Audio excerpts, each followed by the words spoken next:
আসসালামু আলাইকুম রহমতুল্লাহি ওয়া বারাকাতুহু। আজকে আমরা জানবো হযরত দাউদ আলাইহিস সালাম ঈদের দিন কিভাবে সকলের সামনে কিয়ামতের আলামত সরাসরি দৃশ্য দেখিয়েছিলেন। দুনিয়ার বুকে একমাত্র হযরত দাউদ আলাইহিস সালাম কিয়ামতের দৃশ্য দেখতে পেরেছেন। বনি ইসরায়েলে যারা এই দৃশ্য দেখেছেন তারা এই দৃশ্য দেখার পরে কখনো পথভ্রষ্ট হয়নি। ইতিহাস বলে একদিন প্রকাশ্যে ঈদগাহের ময়দানে হযরত দাউদ আলাইহিস সালাম কিয়ামতের দৃশ্য সকলকে দেখান। বনি ইসরায়েলের যুগে কিছু মানুষ ছিল যারা হযরত দাউদ আলাইহিস সালামকে কিভাবে হেয় করা যেত সেই সুযোগে থাকতো। তারা একদিন হযরত দাউদ আলাইহিস সালামকে বলল, হে দাউদ, তুমি যদি সত্যি সত্যবাদী হও তবে আমাদেরকে কিয়ামতের আলামত সম্পর্কে বলো। তাদের এই কথা শুনে হযরত দাউদ আলাইহিস সালাম বলল, ঠিক আছে, কালকে ঠিক এই সময় তোমরা সকলে ঈদগাহের ময়দানে আসিও, আমি তোমাদের সকলকে সচক্ষে দেখাবো। পরের দিন সকলে জমা হলো ঈদগাহের ময়দানে। তবে ঘটনায় যাওয়ার আগে আরেকটি বিষয় এখানে আনছি যা এই ঘটনার অন্তর্ভুক্ত। বনি ইসরায়েলের যুগে একজন ধনী ব্যক্তি ছিল যার ধন সম্পদের অভাব ছিল না। মহান আল্লাহ তাআলা তাকে অঢেল ধন সম্পদ দান করেছিলেন। কিন্তু সেই ব্যক্তির এই ধন সম্পত্তির বাইরেও একটি গরু ছিল যা তার কাছে নাকি তার সম্পদের চেয়েও অনেক বেশি গুরুত্বপূর্ণ ছিল। সব সময় গরুটিকে মণি মুক্তা দিয়ে সাজিয়ে রাখত। একদিন এমন হলো, গরুটি কোনোভাবে সেই ধনী ব্যক্তির বাড়ি হতে হারিয়ে গেল এবং হারানোর খবর পেয়ে ধনী ব্যক্তি পাগল পারা হয়ে গেল। সে ঘোষণা দিল যে গরুটির চোর ধরে এনে দিতে পারবে তাকে গরুর ওজনের সমপরিমাণ মুদ্রা দেয়া হবে। তার এই ঘোষণা সকলের কানে পৌঁছালো এবং সকলে খোঁজাখুঁজি শুরু করলো। আর এদিকে গরুটি একটি গরিব ঘরের মহিলার বাড়ির কাছে এসে হাজির হলো, যার একটি ছোট ছেলে সন্তানও ছিল। জীর্ণ শীর্ণ সেই মহিলাটি দীর্ঘ 60 বছর ধরে এক নির্জন গ্রামে থাকতো তার ছেলেকে নিয়ে। সেখানে তিনি আল্লাহর ইবাদতে মশগুল থাকতো এবং তিনি খুবই আল্লাহ ভীরু ছিলেন। তাদের সেখানে কোনো ঘর বাড়ি ছিল না। সেখানে তারা একটি তাঁবু টাঙ্গিয়ে রাত যাপন করত এবং তাদের দিনকাল অনেক কষ্টে যেত। আল্লাহ তাআলার অশেষ রহমতে তাদের তাঁবুর পাশে একটি আনার গাছ মানে ডালিমের গাছ জন্ম নেয় এবং সেটিতে প্রতিদিন 2টি করে আনার ধরতো, যা মা ও ছেলেকে রাত্রি যাপন করত। কিন্তু হঠাৎ করে যখন সেই গরুটি তাদের তাঁবুর পাশে এসে কিছুদিন ধরে দাঁড়িয়ে আছে, সেদিন থেকে আনার গাছে আর আনার ধরে না, আর তারা কিছু খেতেও পারে না। এভাবে কিছুদিন চলে যায় এবং সেই বৃদ্ধা মহিলার ছেলেটি বলে, মা, এই গরুটি কার? যবে থেকে এই গরুটি আমাদের এখানে এসেছে তবে থেকে আল্লাহর তরফ থেকে গাছে আনারও ধরা বন্ধ হয়ে গেছে। মহিলাটি কোনো উপায় না পেয়ে মহান আল্লাহ তাআলার কাছে মোনাজাত করতে শুরু করে এবং সেই গরুটি নিজে বলছিল, হে আল্লাহর বান্দা বান্দি, আমাকে জবাই করো এবং তোমাদের ক্ষুধা নিবারণ করো। কিন্তু বৃদ্ধা মহিলা কোনোভাবে তা বুঝতে পারছেন না। তিনি বললেন যে, আমরা জানি না এই গরুটি এখানে কেন এসেছে এবং তাকে যদি আমরা জবাই করে খাই তবে একটি হারাম কাজ হতে পারে, যার ফলে মহান আল্লাহ তাআলা আমাদের উপর নারাজ হতে পারে। কিন্তু বৃদ্ধার ছেলেটি ঠিকই বুঝতে পেরেছিলেন যে গরুটি আল্লাহর তরফ থেকে এসেছে এবং তিনি এটিকে জবাই করে খাওয়ার জন্য পাঠিয়েছেন। ছেলেটি তার মাকে বলল যে, মা দেখো, যবে থেকে গরুটি আমাদের এখানে এসেছে তবে থেকে গাছে ফল আসা বন্ধ হয়ে পড়েছে এবং গরুটি নিজেও বলছে যে আমাদেরকে জবাই করো।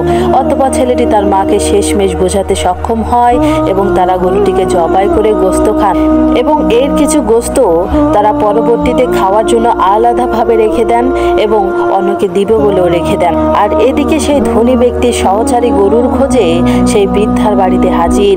সে দেখল যে গরুর গোশত বৃদ্ধা এবং সেই ছেলেটি মিলে খাচ্ছেন এবং অপরদিকে গরুর মাথাটি পড়ে আছে। সহচারী দেখে নিজে কিছু গোশত আত্মসাৎ করতে চাইলেন এবং বৃদ্ধাকে বললেন, আমাকে কিছু গোশত দিবেন, আমি খুবই ক্ষুধার্ত। বৃদ্ধা তাকে কিছু গোশত দিল এবং সেই সহচারী বলল, আমাকে গরুর মাথাটি দিন, ওটা আমি নিয়ে যাই। সহচারী গোশত ও গরুর মাথাটি প্রমাণ স্বরূপ সেই ধনী ব্যক্তিটির নিয়ে যায়। ধনী ব্যক্তি এই দৃশ্য দেখে খুব রাগান্বিত হলেন। ঠিক সেই দিন ঈদের দিনে ঈদগাহের ময়দানে এই বিষয়টি অভিযোগ আকারে ধনী লোকটি হযরত দাউদ আলাইহিস সালামের নিকট নিয়ে যান এবং হযরত দাউদ আলাইহিস সালাম বলেন, সেই মহিলাকে এখানে আনা হোক। হযরত দাউদ আলাইহিস সালাম আলাইহিসসালামের সৈন্যদল সঠিক প্রমাণ পেয়ে সেই বৃদ্ধা নারী ও ছোট ছেলেটিকে গ্রেপ্তার করে আনলো এবং হযরত দাউদ আলাইহিসসালাম বৃদ্ধা নারীকে বলল, হে নারী, তুমি কেন অন্যের গরুকে জবাই করে খেয়েছো? বৃদ্ধা মহিলা তখন সব ঘটনা খুলে বলল। সে বলল যে, আল্লাহর নবী হযরত দাউদ আলাইহিসসালাম, আমি দীর্ঘ 60 বছর ধরে নদীর পাড়ে তাঁবু টাঙ্গিয়ে আল্লাহর ইবাদতে মশগুল ছিলাম। হঠাৎ একদিন দেখি একটি গরু আমার তাঁবুর পাশে এসে দাঁড়িয়ে আছে এবং আমার সেখান থেকে কোথাও যাচ্ছে না। আর এদিকে আমার তাঁবুর পাশে থাকা আনার গাছটিতেও ফল হচ্ছিল না। গরুটি নিজে বলছিল যে, আমাকে জবাই করো এবং আমাকে ভক্ষণ করো, আমাকে আল্লাহর তরফ থেকে পাঠানো হয়েছে। তাই ক্ষুধার জ্বালা সইতে না পেরে আমি গরুটিকে জবাই করি এবং ভক্ষণ করি। সেই সাথে সেই সহচারীর কথাটি বলে এবং বলে যে, হে নবী হযরত দাউদ আলাইহিসসালাম, আমি একজন ধনী ব্যবসায়ীর স্ত্রী ছিলাম। একদিন আমার স্বামী ব্যবসার উদ্দেশ্যে সিরিয়ায় রওনা দেন এবং সেখানে তাকে কিছু অসৎ ব্যক্তি মেরে ফেললো ও জোরপূর্বক আমাদের সকল সম্পত্তি ছিনিয়ে নেন। বৃদ্ধা মহিলাটির সকল কথা শোনার পরে নবী দাউদ আলাইহিসসালাম সেই ধনী ব্যক্তিটিকে বললেন, আমি বৃদ্ধা মহিলার তরফ হতে তোমার নিকট ক্ষমা চাচ্ছি এবং তোমার যতটুকু ক্ষতি হয়েছে তা আমি পূরণ করে দিব। হযরত দাউদ আলাইহিসসালামের কথা শুনে ধনী ব্যক্তিটি বলল, দেখো হে নবী, ইসরায়েলের লোকজনেরা তোমাদের বাদশা কি বলে শোনো। অপরাধীকে বাঁচানোর জন্য সে নিজে সাহায্য করছে।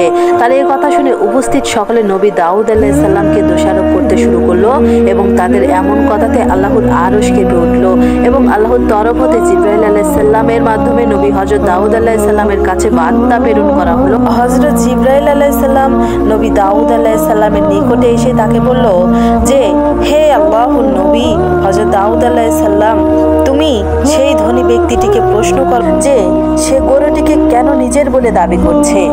সেটি কি আসলেই তার? সেখানে উপস্থিত সকলেই কেউ জিবরাইল আলাইহিসসালামকে দেখতে পাচ্ছে না, কারণ আমরা জানি যে নবীরা ব্যতীত আর কোনো সাধারণ মানুষ জিবরাইল আলাইহিসসালামকে দেখার ক্ষমতা নেই। আল্লাহর নিকট হতে এই প্রশ্নটি হযরত দাউদ আলাইহিসসালাম সেই ধনী ব্যক্তিটিকে করে এবং ধনী ব্যক্তিটি আরো জোর গলায় বলতে শুরু করে যে, হে দাউদ, তুমি কি আমার উপর সন্দেহ করছো?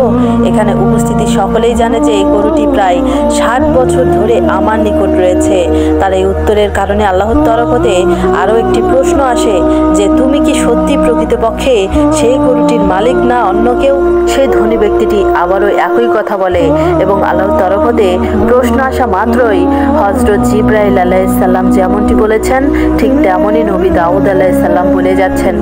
এক পর্যায়ে নবী দাউদ আলাইহিসসালাম বললেন যে, হে ধনী ব্যক্তি, তুমি মিথ্যা কথা বলছো, তোমার মুখ মিথ্যা কথা বলছে। মহান আল্লাহ তাআলার নিকট থেকে এখন তোমার মুখ বন্ধ করে দিয়ে তোমার হাত পাকে কথা বলার জন্য বলছি। হযরত দাউদ আলাইহিসসালামের কথা অনুযায়ী ব্যক্তিটির মুখ বন্ধ হয়ে গেল এবং তার হাত পা কথা বলতে শুরু করলো। এমন দৃশ্য দেখে উপস্থিত সকলে চমকে গেল এবং সকলে চুপ হয়ে গেল। হযরত দাউদ আলাইহিসসালাম হাতকে প্রশ্ন করা শুরু করলো এবং বলল, হে হাত, তুমি সঠিক কথা আমাদেরকে বলো, সেদিন কি হয়েছিল? হাত বলতে শুরু করলো, হে আল্লাহর নবী হযরত দাউদ আলাইহিসসালাম, আসলে সেই ধনী ব্যক্তিটি হচ্ছে বৃদ্ধা মহিলার স্বামীটির খুবই কাছের একজন সহযোগী।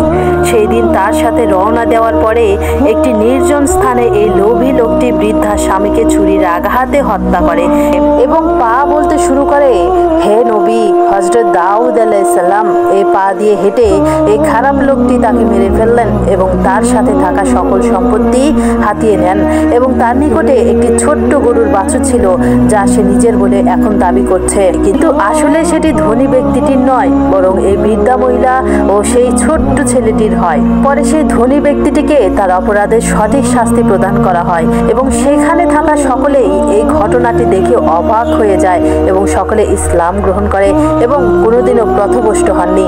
আমরা তো বুঝতে পারি যে কিয়ামতের দিন আমাদের শরীরের প্রত্যেকটি অঙ্গ প্রত্যঙ্গ আমাদের কৃতকর্মের সাক্ষী দিবেন, আমি কি কাজ করেছি আর কি করিনি। এই হলো দুনিয়ার বুকে প্রথম কিয়ামতের আলামত দৃশ্য, যা মহান আল্লাহ তাআলা নবী দাউদ আলাইহিসসালামকে দেখিয়েছিলেন বনি ইসরায়েলের যুগে, আর যা দেখে সে সময় কোনো মানুষ কখনো পথভ্রষ্ট হয়।